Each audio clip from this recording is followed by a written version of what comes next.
Friend, ये study में आपका स्वागत है। हम स्टार्ट किया एनसीईआरटी नोट जो भारतीय इतिहास क्लास 6 से 12 और प्लस न्यू है। ये book UPSC, state PCS, BPSC, Bihar शिक्षक, एसआई और बिहार दरोगा, बिहार एसएससी सभी एग्जामों के लिए अत्यंत ही महत्वपूर्ण है।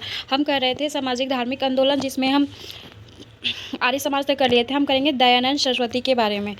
आपसे रिक्वेस्ट है कि ये वीडियो पसंद आए हो तो लाइक, सब्सक्राइब और शेयर ज़रूर करें। हम आज कर रहे हैं दयानंद सरस्वती। स्वामी दयानंद सरस्वती का जन्म 1824 ईस्वी गुजरात के कठियाड़ा जिला में मोरवी नामक स्थान पर हुआ था। इनके बचपन का नाम मूल शंकर था। इन्होंने डांडी स्वामी पूर्णानंद ने 24 वर्ष की आयु में संन्यास की दीक्षा ली थी तथा पुनः वेदों की ओर लौटो का नारा दिया था। सत्यार्थ प्रकाश, वेद भाष्य की भूमिका, पखंड खंडन और ऋग्वेद के भाष्य आदि अनेक प्रमुख पुस्तकें थे। केशव चंद्र सेन ने स्वामी दयानंद सरस्वती को हिंदी भाषा सत्यार्थ प्रकाश लिखने की प्रेरणा दी। इन्होंने हिंदी में राष्ट्रभाषा के रूप में स्वीकार किया। अपने परिवर्तन और सामाजिक सुधारों के कारण इन्हें भारत का मार्टिन लूथर किंग कहा जाता है। बेल्टाइन चिरोल ने आर्य समाज को भारतीय शांति के जन्मदाता कहा। 30 अक्टूबर 1883 को अजमेर में स्वामी दयानंद सरस्वती की मृत्यु हो गई। अब हम पढ़ेंगे रामकृष्ण मिशन। स्वामी रामकृष्ण परमहंस 1836 से 1886 तक 19वीं सदी के एक महत्वपूर्ण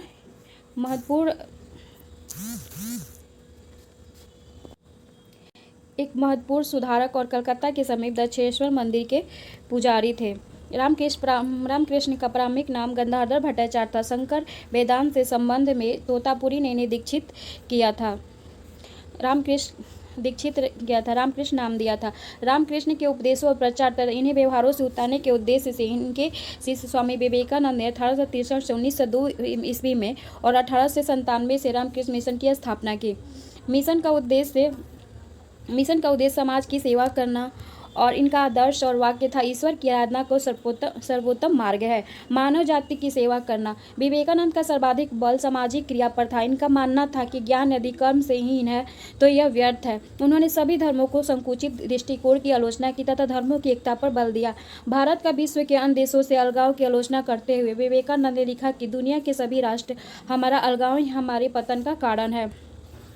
शेष दुनिया की धारा में समा जाना ही इसका एकमात्र समाधान है। विवेकानंद ने जाति प्रथा के तथा कर्मकांड, पूजा पाठ, अंधविश्वास पर बल देने के कारण हिंदू धर्म की आलोचना की तथा जनता से स्वाधीनता और समानता और स्वतंत्र चिंतन की भावना अपनाने पर बल दिया। स्वामी जी ने व्यक्ति की मुक्ति नहीं, आपत्ति सामाजिक कल्याण और समाज सेवा पर पक्षधर थे।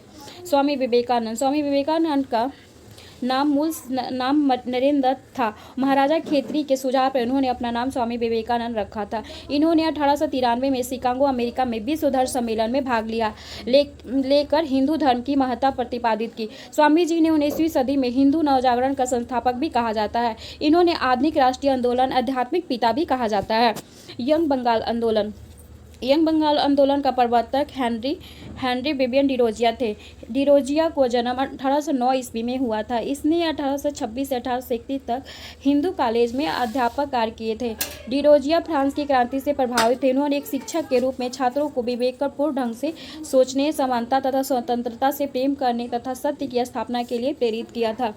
डिरोजिया को उसकी क्रांतिकारिता के लिए 1831 में हिंदू कॉलेज से निकाल दिया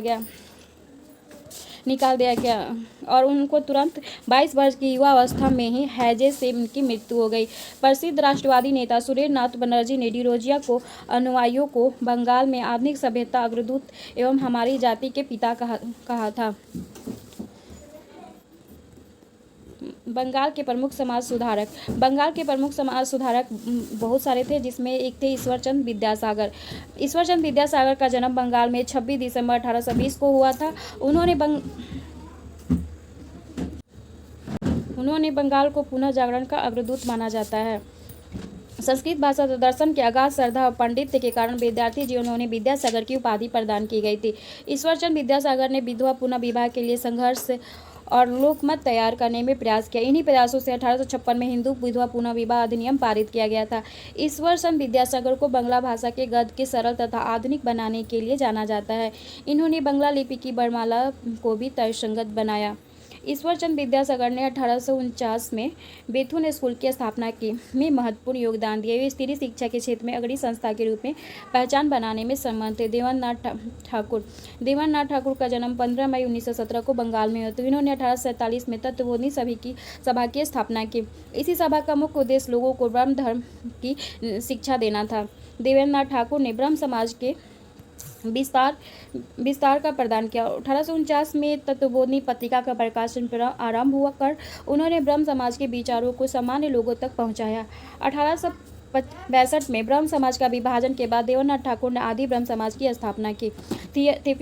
थियोसॉफिकल सोसाइटी की स्थापना संयुक्त राज्य अमेरिका में मैडम HP ब्लावेट्स्की तथा कर्नल H.O. ओलकॉट द्वारा की गई थी। इस सोसाइटी का मुख्यालय 1886 में मद्रास के समीप अडायर में स्थापित किया गया था। एनी बेसेंट के नेतृत्व में थियोसॉफिकल आंदोलन शीघ्र ही भारत में विस्तृत हुआ। थियोसॉफिकल ने हिंदुत्व और जरथुस्ट्र पारसी धर्म तथा बौद्ध मतों जैसे प्राचीन धर्मों को पुनः स्थापित तथा मजबूत करने पर बल दिया।